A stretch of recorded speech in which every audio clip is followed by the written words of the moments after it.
tonight. I think that was a little bit unexpected and very disappointing that was the way they were transported. Busing immigrants to big cities, how local officials are responding to the rise of asylum seekers. And kind of a big day. Voters are heading to the polls in some critical primary races. We'll break down the big ones and why they matter come the midterms. And education complication. Why schools are starting, but classrooms are filled with subs. All this and more tonight on Faith Nation.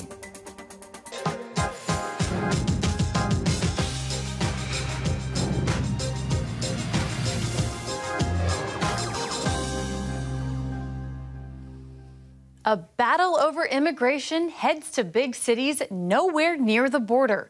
Welcome to Faith Nation. In Washington, I'm Abigail Robertson. From the CBN Newsroom in Virginia Beach, I'm Brody Carter. Two of the nation's busiest cities are scrambling tonight, New York and Washington, D.C. They're seeing a steady stream of migrants arriving on buses. It's a tactic coming from both Texas and Arizona. Thousands of immigrants continue to breach the southern border each month, and governors of the states most impacted say Democrats in these blue cities are ignoring an immigration crisis that's spiraling out of control. CBN's Tara Mergener has more. Mayors in both cities complain the busloads of some 8,000 migrants into New York and here in D.C. strain resources. The governors counter that Texas, Arizona, and other border states need relief as migrants constantly flood their communities, an estimated 2 million plus this year. Problems caused by record levels of illegal immigration now hitting home far from the southern border. As one bus after another pulls into New York's Port Authority, the Big Apple is searching for space. We've opened 13 hotels to increase our capacity, and we're looking at every single option that we have. With the school year starting, city officials are also integrating migrant children into the public school system. We're showing these families that they are not in this alone, and we're making sure that our schools are ready to do the same. Over the last few months, thousands of migrants have also been offered free rides from Texas to the nation's capital, courtesy of Arizona Governor Doug Ducey and Texas Governor Greg Abbott. Before we began busing illegal immigrants, it was just Texas and Arizona that bore the brunt of all of the chaos and all the problems that come with it. Migrants are overwhelming nonprofits and charities. This busload from Arizona arriving at a church near Capitol Hill, greeted by workers from an international relief agency. We're asking the governor to please stop and let all of us work together to figure out how we can best provide the assistance that these human beings need. For the second time, the Biden administration has denied D.C. Mayor Muriel Bowser's plea for help, saying it could not fulfill the request. In Washington, I'm Tara Mergener, CBN News. Well, David Beer is the Associate Director of Immigration Studies at the Cato Institute and an expert on legal immigration and border security. He joins us now for more. David, I just first want to ask you, when it comes to this busing situation, is there a better way for these governors to make their point? And is this doing more harm than good? Well, I certainly think it is causing more chaos. It's spreading the chaos. And I understand the governor's frustrations. Certainly they're dealing with a situation in their own states and they want to express the frustration really the only way that they have. At the end of the day, the federal government sets the standards for immigration to the United States. How is immigration going to transpire? And right now, the prevailing way in which it transpires is illegally. And so the consequence is chaos at the border, and now that chaos is being spread across the country through this busing effort, which is really, I would describe it as sort of a political tactic rather than, a solution to the problem. Well, David, roughly 1,000 migrants have been bused to New York, more than 6,000 to Washington, D.C. So what's next? What's happening for these immigrants who've been bused into the big cities? Look, most of them are going other places. They're finding transportation to their next destination. So all of this is really transitional. When you're talking about what these governors, or what the mayors are demanding from the federal government, an extraordinary amount of expenditures to them, they're looking at it as a way to get more funding for their city. And they're using this political optics, back and forth between Texas and the federal government as a way to get more money for their city. It's understandable from their political perspective, but it's also, not something that I think the federal government should respond to. It's a political tactic on their part to demand more money. Most of the people are ultimately moving on to their final destination in other cities. And when you're talking about 1,000 people in New York in a population of whatever it is now, 8 million people is not an impressive number. They're using this again as a way to get more money for their city. Mm-hmm. And David, recently the Biden administration quietly ended the Trump-era Remain in Mexico policy, which was keeping migrants in Mexico until their asylum hearing. In your opinion, was that the right move? Look, the Remain in Mexico policy had basically already been phased out by what's called Title 42. And Title 42, it just involves this exact same procedure of taking someone who crossed the border and putting them back into Mexico. And that policy has totally failed. It has not resolved the issue at all, because then the people just come back across the border again. As anyone would tell you that that's what would happen. People are trying to come to the United States. You take them out of the country, you put them just on the other side of the line. They're going to keep coming and coming. And that's what we've seen. That's part of the big increase in arrests that we've seen at the border, is driven by this phenomenon of putting people back into Mexico and then people coming again. So Remain in Mexico, Title 42, these procedures of just dumping people back into Mexico is not the answer to our immigration problems. David, we're going to have to leave it there. Thank you so much for joining us tonight. Thank you. Well, to the midterm elections, primaries today in New York and Florida, they're getting major attention. It's due to political power of the candidates and the potential impact heading into November. CBN's Capitol Hill correspondent Matt Galka joins us now with a look at the high-profile races. Matt? Well, Brody, two House committee chairs and fellow Democrats are facing off. A special election in a swing district in New York could narrow Capitol Hill margins even more, and Florida Democrats will find out who takes on Governor Ron DeSantis in November. New Yorkers Jerry Nadler and Carolyn Maloney both came to Congress in 1992. The Democrats worked together, representing different parts of New York City until redistricting made them opponents in the same congressional district this year. Both have become power players on Capitol Hill. Nadler, the House Judiciary Chairman, led the two impeachments against former President Trump. Maloney chairs the House Oversight Committee and recently started an investigation into the documents seized from Trump's Mar-a-Lago residence. While one will leave Congress in January, neither is going without a fight. During this bitter primary campaign, Maloney has questioned Nadler's ability to finish out a term, while Nadler attacked Maloney's voting record. You cannot send a man to do a woman's job. Well, it's unfortunate. What else can you say about it? The wild card in this race is 38-year-old Suraj Patel. He maintains Congress needs new blood. With seniority, you build up clout. And clout means you can get more done legislatively, and it means you can bring more resources, more pork, so to speak, back to the district, especially a committee chair. And I don't care how talented a freshman is, just by virtue of the fact that they haven't accumulated seniority, they can get a heck of a lot that's done. I think from New York's point of view, it's very unfortunate that we're going to lose one committee chairman. To lose two would be catastrophic. In Florida, Democrats are scrambling to challenge political powerhouse Governor Ron DeSantis, considered by many to be a player in 2024 in the race for the White House. Aren't you glad to live in a free state? The two front-running challengers include former Republican governor turned independent turned Democrat Charlie Crist. We have a governor that wants to tell everybody else what to do in their lives. And State Agriculture Commissioner Nikki Fried. And this will be a referendum on freedom, a referendum on the radical right, a referendum on Ron DeSantis, who will do everything in his power to take away our rights. And these primaries could also be a glimpse into the future depending on which candidates win. Is a more progressive or traditional message landing for Democrats?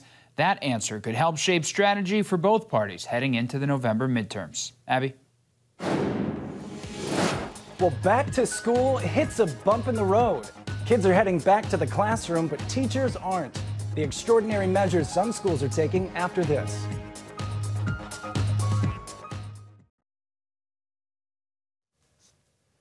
Welcome back. As flood warnings start to expire and the rain begins to let up, people in parts of Texas are starting to survey the damage of historical floods. In Dallas, more than a dozen inches of rain fell in 24 hours. That's more rain than the city typically sees in an entire summer.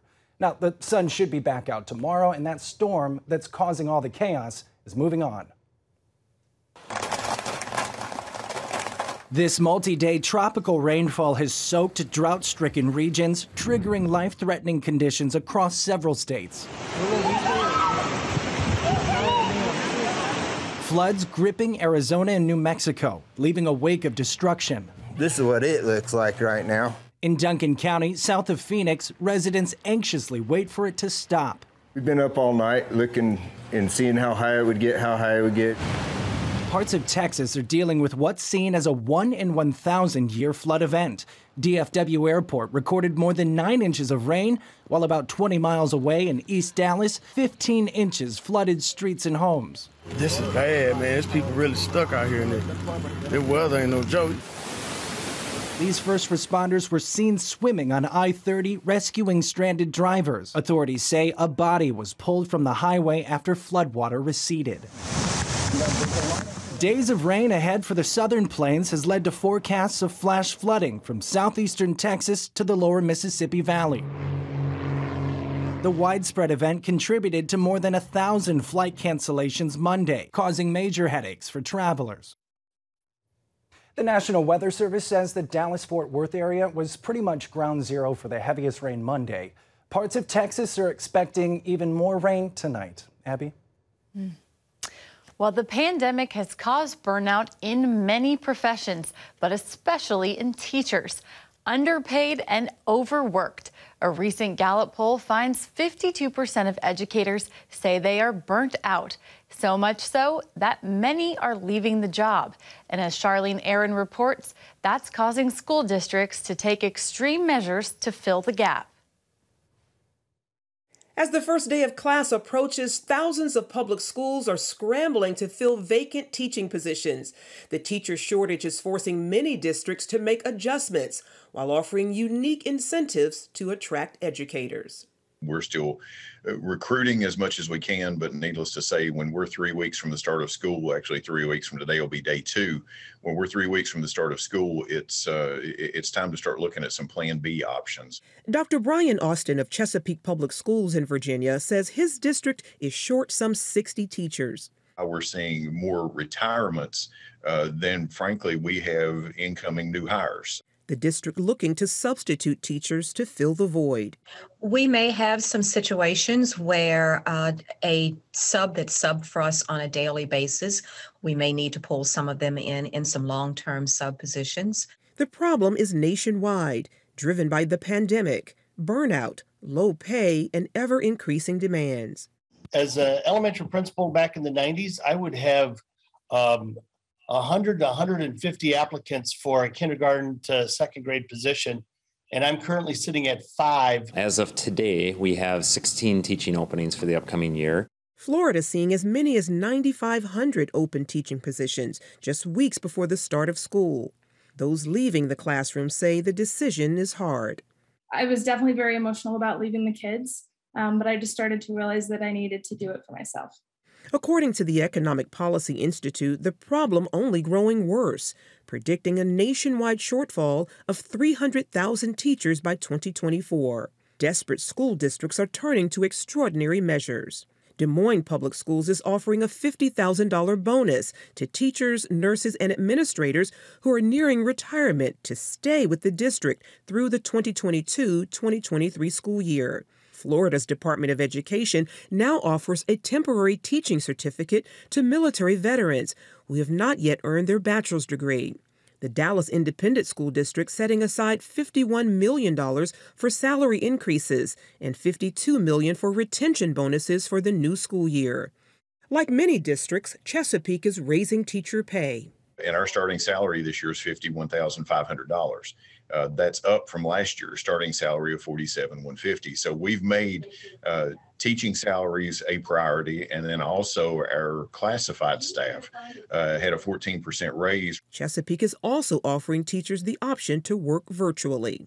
We will open up our own virtual academy for our students in grades kindergarten all the way through high school. We have teachers who absolutely thrive and loved teaching in a virtual setting.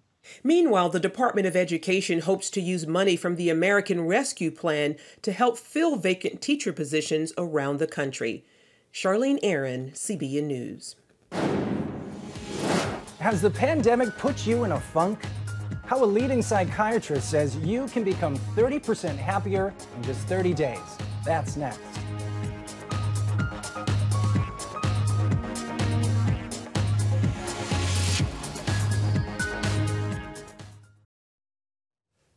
Welcome back. Well, if you're one of the millions of Americans in the pursuit of happiness amid this pandemic, one leading psychiatrist claims he can help sooner rather than later.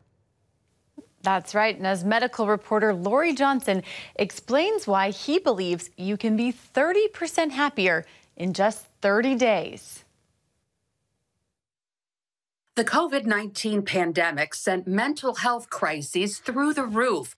Adult depression tripled, while that plus anxiety disorders among children more than doubled. Well, Americans are the unhappiest they have been since the Great Depression. Psychiatrist Daniel Amen says it doesn't have to be that way. With the right strategies, you can learn to be happier in a short period of time. After studying more than 200,000 brain scans, he discovered neuroscience techniques that can lead to increased happiness.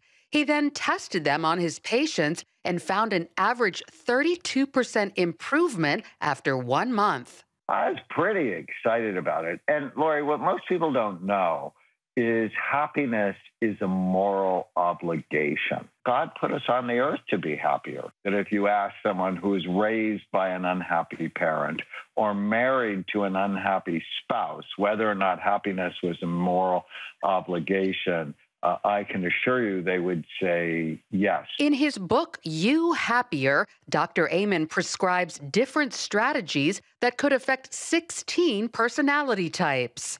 They're balanced people. Almost anything will make them happy. Spontaneous people who need novelty. Persistent people who need routine and hate surprises. They're sensitive people, and they got hurt the worst in the pandemic because they need other people and they need connection. And then there are cautious people who need to feel safe. Dr. Amen says improving happiness involves boosting brain health, which means limiting junk food. So the foods that people have been reaching for to feel better during the pandemic, of course, and before, can actually make your mood worse in the long run? Right. We reach for things that help us feel better now, but not later. Same goes for alcohol. I'm just not a fan. People who drink every day have smaller brains. Dr. Amen says supplements can also help. While making recommendations based on personality type, he adds just about everyone benefits from heavy hitters like a multivitamin, probiotic, vitamin D, and fish oil. My favorite for happiness is saffron. It has been shown in 24 randomized controlled trials to be equally effective as antidepressants. And I'm like, wow. In addition to improving the health of our brain, another key to happiness is learning to control our thoughts. Whenever you feel sad, mad, nervous, or out of control, write down what you're thinking and then challenge it. You don't have to believe everything you think. Replace negative thoughts with positive ones. Philippians 4:8. Think on whatever is true, right, lovely, worthy of praise. Let your mind dwell on these things, focusing on what you're grateful for, starting every day with today is going to be a great day, pushing your brain to what's right, not just what's wrong. Notice what you like about other people more than what you don't. Dr. Amen recommends limiting time online, pointing to research showing social media increases suicide risk in teenage girls, which he believes could be just the tip of the iceberg. I think it's very important for parents to supervise the feeds that go into their children's brains, and we should supervise them for ourselves. In addition to social media, Dr. Amen says many people would likely be happier if they cut back on their consumption of the news. So while genetics and circumstances can play a role in our overall happiness, it appears our choices and habits play even bigger ones. Lori Johnson, CBN News. Well, still ahead, running the race set before her. Literally. Meet the Iron Nun when we come back.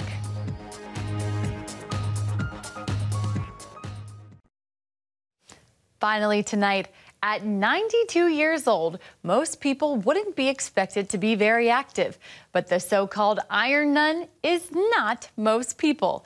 At 52, Sister Madonna Booter entered her first triathlon. And 40 years later, she's still going strong. At 92 years old, the Roman Catholic nun recently crossed the finish line for the 400th time. This is amazing.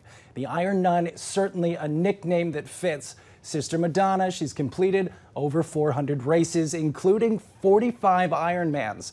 That's a race that consists of swimming, biking, and to top it all off, an entire marathon. Sister Madonna currently holds the world record for the oldest woman to finish an Ironman, and she says she has no plans to stop. Talk about running the race of faith. Yes, amazing indeed. Well, that's going to do it for tonight's Faith Nation. And we'll see you tomorrow.